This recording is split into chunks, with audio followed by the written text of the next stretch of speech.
बंगाल वाली भौजी, बंगाल वाली भौजी बरियतियों के तहनी देखा दो ना। बंगाल वाली भौजी हई लइकन के तहनी चटा दो ना।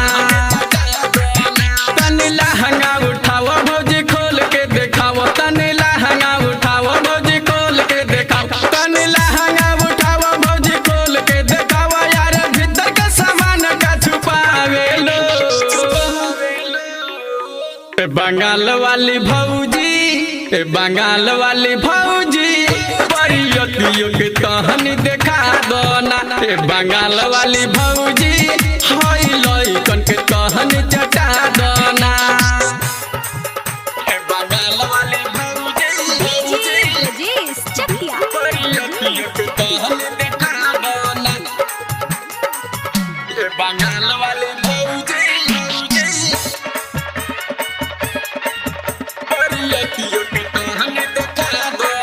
तोहर चढ़ल जवानी गजब लागता, तोहरा ओठवा के लाली गजब भावता।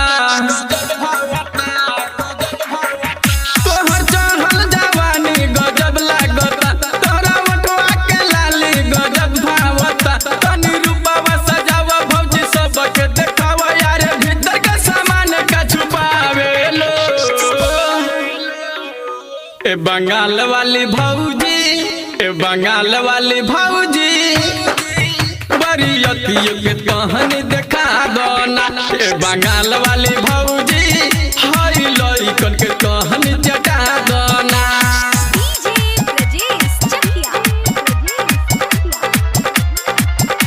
बंगाल वाली भौजी बरियतियों के तहनी देखा दो ना।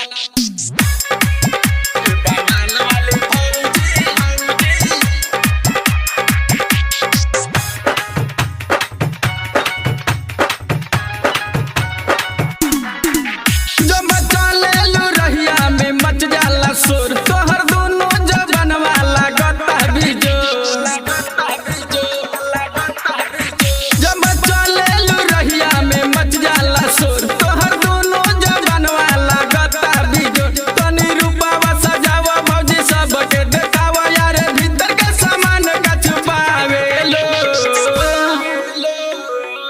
बंगाल वाली भौजी, बंगाल वाली भौजी बरियतियों के तहनी देखा दो ना। बंगाल वाली भौजी हई पंकज के तहनी चटा दो ना। तनी लहंगा उठाओ भौजी खोल के देखाओ, तनी लहंगा उठाओ भौजी खोल के देखाओ, तनी लहंगा उठाओ भौजी खोल के देखाओ। यार भीतर के सामान का छुपावे लो।